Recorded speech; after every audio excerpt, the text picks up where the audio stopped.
సారథి ఎవరు? మోడీని ఢీకొట్టే సత్తా ఉందా? కష్టపడి పని చేద్దాం, ప్రత్యామ్నాయ ప్రభుత్వాన్ని ఏర్పాటు చేద్దాం. కాంగ్రెస్ శ్రేణులకు కరిగేని దిశానిర్దేశం. ఆలోచన సరే, ఆచరణేది? బలమైన మోడీని ఢీకొట్టే సత్తా కాంగ్రెస్ కుందా? లేదు. కలహాలతో సాగుతున్న కూటమిలో సఖ్యత ఏర్పడుతుందా అంటే ఏర్పడదు. కర్ణాటక తెలంగాణ గెలుపుతో అస్తం అతిగా ఊహించుకుంటుందా అంటే అవును. అంత ప్రభావమే ఉంటే 3 ప్రధాన రాష్ట్రాల్లో ఎందుకు ఓడింది?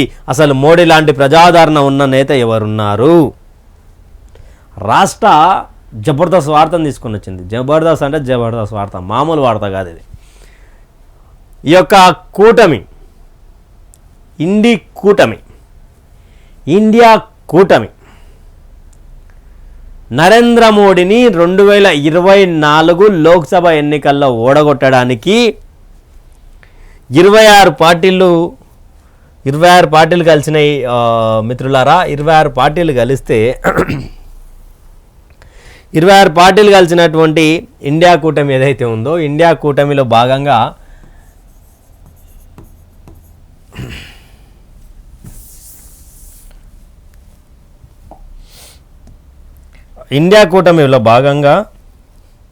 ఇక్కడ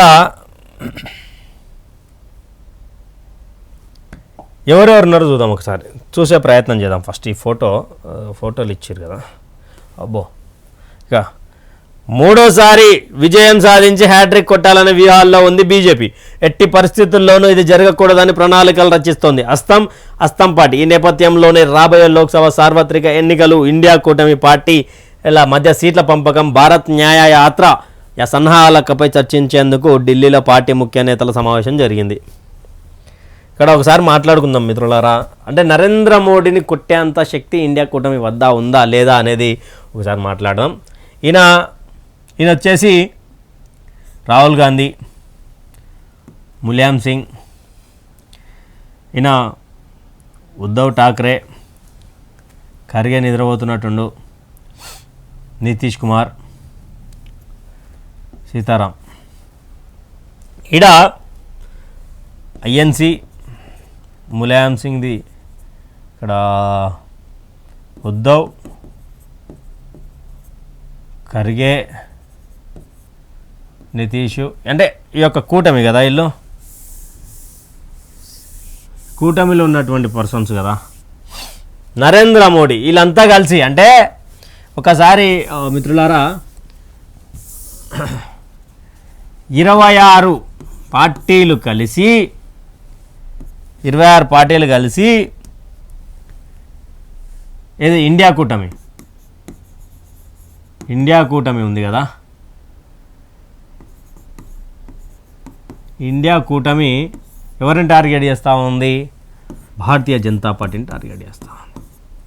ఇండియా కూటమి భారతీయ జనతా పార్టీని టార్గెట్ చేస్తూ ఇక్కడ ఏంటంటే, అసలు ఇండియా కూటమిలో 26 పార్టీలు ఉన్నాయి.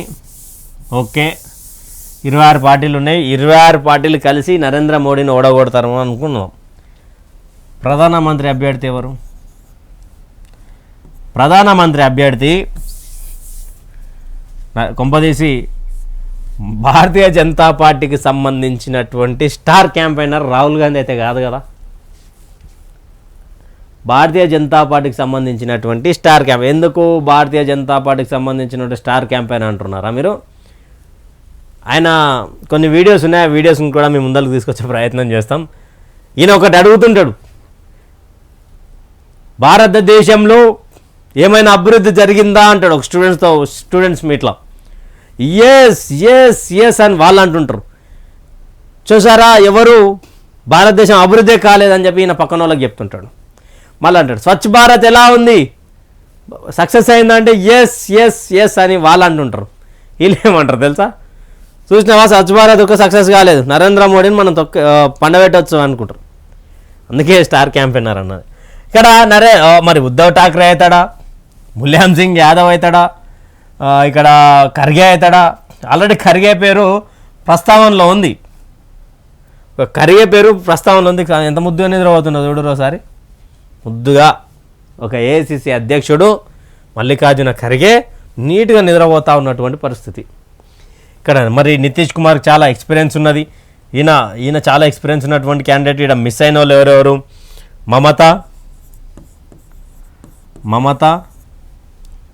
కేజ్రీవాల్, స్టాలిన్,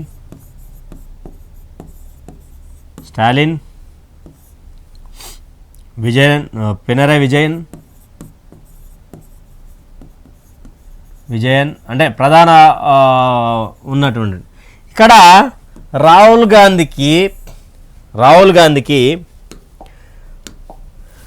ప్రధానమంత్రి పోస్ట్ ఇస్తా అంటే మమతా బెనర్జీ ఊరుకుంటుందా? కేజ్రీవాల్ నేనెందుకు కావద్దు అనుకుంటాడా? మరి నితీష్ కుమార్ నేనేంటి సీనియర్ని కదా అనుకుంటాడు కదా. ఇక్కడ ఉద్ధవ్ ఠాకరే నాదేంది అంటాడు కదా. ములాయం సింగ్ మరి నాదేంది పరిస్థితి అంటాడు కదా. అరే ఇవన్నీ కాదు భయ్, ఖర్గేని చేయమంటారు. ఖర్గేని చేయమని ఇండియా కూటమి ఒక ప్రస్తావన తెచ్చింది ఆల్రెడీ. నిజానికి దీంట్లో ఉన్నటువంటి క్వశ్చన్లు ఏవైతే ఉన్నాయో ప్రజలారా, కష్టపడి పని చేద్దాం, ప్రత్యామ్నాయ ప్రభుత్వాన్ని ఏర్పాటు చేద్దాం, సాధ్యం కాదు భారతదేశంలో. ఇండియా కూటమితో అసలే కాదు. ఎందుకు కాదు అంటున్నంటే, కొన్ని రోజులు అయిన తర్వాత నా మాటలు నేను మళ్ళీ రిపీట్ చేసి చూపిస్తా. బరాబర్ ఛాలెంజ్ చేస్తూ ఉన్నా. మరోసారి నరేంద్రుడే మరోసారి ప్రధానమంత్రి. వీళ్ళ దాంట్లో కరెక్ట్గా రాష్ట్ర అడిగినట్టుగా, రాష్ట్ర కాదు నేను ఒకటి అడుగుతా ఉన్నా, మీ దాంట్లో ప్రధానమంత్రి ఎవరు? నరేంద్ర మోడీ లాంటి చరిష్మ ఉన్న నాయకుడు ఎవరు? మొన్న ఒక తమిళనాడుకు సంబంధించిన ఒక ఇష్యూ జరిగింది. ఏది? సనాతనం గురించి. ఆయన కొడుకు ఏమన్నాడు? స్టాలిన్ కొడుకు, ముఖ్యమంత్రి స్టాలిన్, మలేరియా, డెంగ్యూ, కరోనా ఇలాంటి వస్తూ ఉంటూ పోతుంటాయి, సనాతనం కూడా అంతే అన్నాడు కదా. సనాతనం కూడా ఒక జబ్బు లాంటిది అన్నాడు కదా. మరి నరేంద్ర మోడీ మీ రాష్ట్రానికి వస్తారా నాయన, సనాతనమే జబ్బు లాంటిది అన్నావు. మీ అయ్య ఉండి పక్కన మొత్తంగా సనాతన ధర్మానికి సంబంధించినటువంటి హిందూ దేవుళ్ళ ఆలయాలకు సంబంధించినటువంటి ఒక ఆర్కిటెక్చర్ని ఓపెన్ చేసింది ఎవడు? మీ నాయన్నే కదా పక్కనున్నది. మీ అమ్మ సనాతన ధర్మాన్ని పాటించటమేనే కదా. మధ్యలో వచ్చినటువంటి మతాన్ని తీసుకొని నువ్వు తిట్టినవు. తర్వాత నరేంద్ర మోడీ సేమ్ అయింది మీద తమిళనాడుకి. మొత్తంగా ఆయన అన్ని చూసిండు, అన్నీ చేసిండు. నరేంద్ర మోడీ ఇక్కడ సౌత్ నుండి పోటీ చేయడానికి సిద్ధంగా ఉన్నాడు. తమిళనాడులోనే ముఖ్యంగా ఇంట్రెస్ట్ చూపిస్తున్నాడు. కొన్ని కన్యాకుమారి కావచ్చు, కోయంబత్తూరు కావచ్చు, రామేశ్వరం కావచ్చు, ఏడ నిలబడ్డా మీకు ఆడ ఆల్రెడీ ఒక మొగుడు ఉండు. ఎవరు? అన్నమలై. ఇప్పుడు నరేంద్ర మోడీ వచ్చిండు అనుకో ఆడికి, మీ పని అవుట్.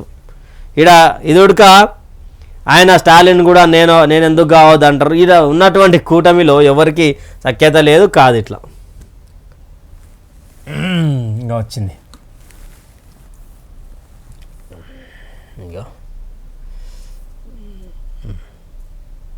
Line clear. నిరుద్యోగులకు శుభవార్త. కానిస్టేబుల్ పోస్టుల భర్తీకి గ్రీన్ సిగ్నల్. సింగిల్ బెంచ్ తీర్పును సవరించిన డివిజన్ బెంచ్. 4 వారాల్లో నియామక ప్రక్రియ పూర్తి కావాలని ఆదేశం.